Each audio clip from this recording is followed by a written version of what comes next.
नमस्कार दोस्तों, मेरा नाम है आशीष राठौर। आज आप लोगों को एक बहुत ही इम्पॉर्टेंट इन्फॉर्मेशन देने जा रहा हूँ। हाल ही में दोस्तों अश्विनी वैष्णव जी ने रेलवे में हो रहे नए रिफॉर्म्स के बारे में जानकारी दी थी। उसमें लॉजिस्टिक एंड फ्रेट के क्षेत्र में खासकर वैगन और कंटेनर को लेकर के बहुत ही ज़्यादा इम्पॉर्टेंट इन्फॉर्मेशन सामने आई है, वो आज आप लोगों को बताऊंगा। और मैं दोस्तों ये इसलिए भी कर रहा हूँ क्योंकि कुछ इम्पॉर्टेंट डिसीजन लिए गए हैं, सभी को पता होना चाहिए, लेकिन बहुत बड़े स्तर पर ये मीडिया में कवर नहीं हुआ है। तो मैं आप लोगों को लगभग 1 से 1.5 महीने पहले बता चुका था, नई वैगन कंटेनर डिज़ाइनिंग पॉलिसी आने वाली है। मतलब कि जो इंडस्ट्रीज़ भारतीय रेलवे में अपना सामान भेजने के लिए कंटेनर और वैगन्स ओन करती है, तो वो अभी तक रेलवे उनको देता था, चाहे वो ऑयल एंड गैस की इंडस्ट्री हो, फूड एंड ग्रेन्स की इंडस्ट्री हो, सीमेंट या अदर इंडस्ट्री हो, तो उनको ट्रेन अभी तक रेलवे प्रोवाइड करता था और चलाता था उनके लिए, उनके सामान को ले जाने के लिए। लेकिन अभी तक इन इंडस्ट्रीज को हक नहीं था कि वो अपने सामान के अकॉर्डिंग जो उनकी रिक्वायरमेंट्स है वो कंटेनर्स वैगन्स को डिज़ाइन कर सके। अगर किसी को ऐसा लगता है कि उसका सामान क्लोज कंटेनर में जाना चाहिए, ओपन वैगन में नहीं, तो वो ऐसा नहीं कर सकते थे। लेकिन उनको रेलवे जो दे रहा था उनको उसके नियमों का पालन करना पड़ता था। अब बहुत पुरानी व्यवस्थाओं को पूरी तरीके से बदलते हुए रिफॉर्म्स लाए गए हैं। मैंने जैसा कहा था, ये पॉलिसी जो चेंज आने वाला है ये आ चुका है और अश्विनी वैष्णव जी ने बहुत अच्छी तरीके से समझाया भी है। उनकी जो प्रेजेंटेशन मिनिस्ट्री ऑफ रेलवेज ने दिखाई है, मैं आप लोगों को पूरी दिखाऊंगा, आप देखिएगा क्या क्या वो बोल रहे हैं। लेकिन मैं खुद आप लोगों को पहले बता दूं चीज़ें क्या हो रही हैं। सबसे पहले तो दोस्तों, जो इंडस्ट्रीज़ हैं जिनका सामान भारतीय रेलवे के द्वारा जाता है, चाहे वो पेट्रोलियम प्रोडक्ट हो, फूड ग्रेन्स हो, सीमेंट हो, स्टील इंडस्ट्रीज़ हो, कोई भी इंडस्ट्री हो जो रेलवे के साथ में बिजनेस कर रही है, अब उनको अधिकार मिल रहे हैं कि वो खुद के प्रोडक्ट के अनुसार वैगन्स एंड कंटेनर्स डिज़ाइन कर सकती हैं। मतलब अब उनको यहाँ पर आज़ादी मिलेगी, लेकिन उनको कुछ रूल्स एंड रेगुलेशन फॉलो करना पड़ेंगे। शेड्यूल ऑफ डिज़ाइन जो होगा कंटेनर्स का, वैगन्स का, उनका स्टैंडर्डाइजेशन कर दिया गया है कि आप रेलवे के लिए जब ये डिज़ाइन करेंगे वैगन्स, मतलब हमारे रेलवे के ट्रैक पर चलाने के लिए, अपने प्रोडक्ट का आप ध्यान तो रखेंगे कि कैसा वो अच्छे से प्रोडक्ट आपका जा सके वैगन्स में, कंटेनर्स में जो आप डिज़ाइन करेंगे, लेकिन वो रेलवे के नियम को पालन करें। मतलब कि कर्व है, स्टेशंस हैं और एफओबी है, फुट ओवर ब्रिज जो है, तो इस तरीके की जो इंफ्रास्ट्रक्चर है रेलवे का, वहाँ पर वो फिट आ सकें, नुकसान ना पहुँचाएँ और मैक्सिमम मूविंग डायमेंशन जिसे कहते हैं उसका पालन करें। तो ये पूरी तरीके से आप लोग बना सकते हैं अपने प्रोडक्ट के लिए वैगन्स कंटेनर्स, जिसमें आरडीएसओ को आप अप्रूवल के लिए सबसे पहले प्रोटोटाइप देंगे। वो प्रोटोटाइप जो है उसका टेस्ट होगा। टेस्ट होने के बाद उस नए वैगन जैसे और वैगन बनाओ, फिर उससे एक पूरा रेक तैयार होगा। उस पूरे एक रेक को 50,000 किलोमीटर या फिर 6 महीने तक टेस्टिंग में लाया जाएगा। जब ये पूरी ट्रेन कामयाब हो जाएगी, उसके बाद सेफ्टी सर्टिफिकेट मिलेगा, अप्रूवल होगा आरडीएसओ की तरफ से और रेलवे में फिट हो जाएगी ये ट्रेन चलने के लिए। फिर उस इंडस्ट्री के पास सर्टिफिकेट होगा कि वो अपनी ट्रेन इस तरीके से चला सकते हैं रेलवे के ट्रैक पर। रेलवे पूरी तरीके से यहाँ पर चलाने में हेल्प करेगा, तो दोनों का ही फायदा है, सामान आसानी से जा सकेगा। अब उन्होंने यहाँ पर कुछ इंडस्ट्रीज़ के बारे में बताया, जैसे कि पेट्रोलियम इंडस्ट्री के बारे में बताया। तो अभी तक जो ऑयल एंड गैस कंपनीज थी, उनके जो पेट्रोलियम प्रोडक्ट जाते थे उसके लिए जो टैंक वाले वैगन थे वो भारतीय रेलवे अपनी तरफ से प्रोवाइड करता था। लेकिन अब पेट्रोलियम कंपनी के पास में स्पेशली डिजाइन टैंक्स की यहाँ पर आज़ादी होगी बनाने की, तो वो बना सकते हैं और रेलवे के पास अपना प्रपोजल जो है वो दे सकते हैं। तो वो अगर पास होता है डिज़ाइन, न्यू डिज़ाइन के जो टैंकर वैगन है वो आप लोग देख पाएंगे आने वाले समय में भारतीय रेलवे में।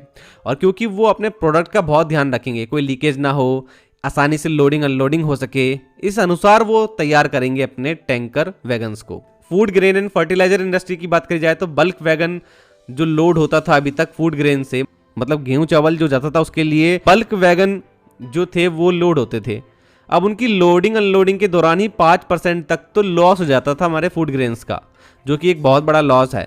तो अब उसके लिए पूरा जो स्लैब्स थे, लगभग 40-50 स्लैब जो हुआ करते थे जिसके अनुसार ये वैगन लोड अनलोड होते थे, तो वो सब ख़त्म कर दिया स्लैब सिस्टम और बहुत सिंपल कर दिया है, पर टन पर किलोमीटर वाला सिस्टम आ गया है।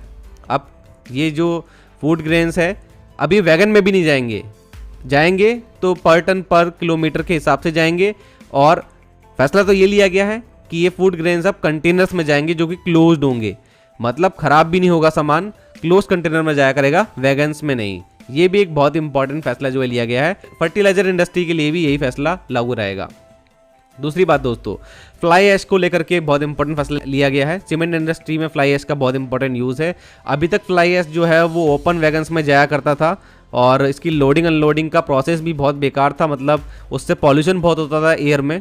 तो उसको दूर करने के लिए अब नए टाइप के BCCW क्लोज्ड कंटेनर जो है वो आ गए हैं। अब इसी के अंदर फ्लाई ऐश जाया करेगी, जिससे कि कोई पॉल्यूशन नहीं होगा, चाहे लोडिंग अनलोडिंग में भी, और साथ में जब ये ट्रेन 100 kmph की स्पीड से चल रही होगी तब भी हवा में कोई भी फ्लाई ऐश का पार्टिकल नहीं जा पाएगा। तो क्लोज्ड कंटेनर ये होंगे और इसमें ऊपर से लोडिंग हो सकेगी और अनलोडिंग के लिए साइड में यहाँ पर व्यवस्था रहेगी। तो काफ़ी ज़्यादा टेक्निकली अब ध्यान दिया जाएगा डिज़ाइन में। यही एक इम्पॉर्टेंट चीज़ है वो निकल के आती है। और कंटेनर्स की बात रही तो दोस्तों, कंटेनर्स के लिए यूनिफाइड लाइसेंसिंग लेकर आई है यहाँ पर मिनिस्ट्री ऑफ रेलवेज, जिसमें अब लाइसेंसिंग जो होगी बहुत ज़्यादा आसान हो जाएगी कंटेनर्स को लेकर के। तो इंडस्ट्रीज़ को काफ़ी ज़्यादा यहाँ पर सिंपल रहने वाला है। कंटेनर्स अगर उनको अपने प्रोवाइड कराने हैं रेलवे को, तो उसके डिज़ाइन से रिलेटेड भी कोई इशू अब नहीं आएगा। तो रेलवे अब यहाँ पर काफ़ी फोकस्ड होकर के सही फैसले ले रहा है। काफ़ी अच्छा लग रहा है ये देख करके। अब आप सुनिए अश्विनी वैष्णव जी खुद क्या समझा रहे हैं। आई होप आप लोगों को वीडियो पसंद आई होगी। अब वैगन डिजाइन फुल्ली इंडस्ट्री अपनी तरफ से कर सकती है। रेलवे तो कर ही रहा अपना, लेकिन कोई इंडस्ट्री, मान लो स्टील की इंडस्ट्री है, स्टील इंडस्ट्री चाहे कि अलग तरह का वैगन बनाए, चाहे मिल्क इंडस्ट्री है, मिल्क इंडस्ट्री अपने हिसाब से अलग तरह का टैंक बनाना चाहे, मान लो केमिकल इंडस्ट्री है, एक अलग तरह का वैगन उसमें बनाना चाहे वो लोग, मान लो प्लास्टिक्स इंडस्ट्री है तो प्लास्टिक इंडस्ट्री कोई अलग तरीके से सोचे। जिस इंडस्ट्री को जिस तरह का वैगन चाहिए वो अपने प्रकार का वैगन प्रपोज कर सकते हैं। उस वैगन की डिजाइन को RDSO इवेल्युएट करेगा। इसमें हम फ्रीडम दे रहे हैं, नए तरह की बोगी लाना चाहो ले आओ, नया तरह का कपलर लाना चाहो लेके आ जाओ, नए तरह के कंपोनेंट्स लाना चाहो ले आओ। रेलवे का जो स्टैंडर्ड SOD जिसको कहते हैं, जो शेड्यूल ऑफ डिजाइन है, उसको फॉलो करना पड़ेगा ताकि ब्रिज और टनल में जाके कहीं दिक्कत नहीं आए।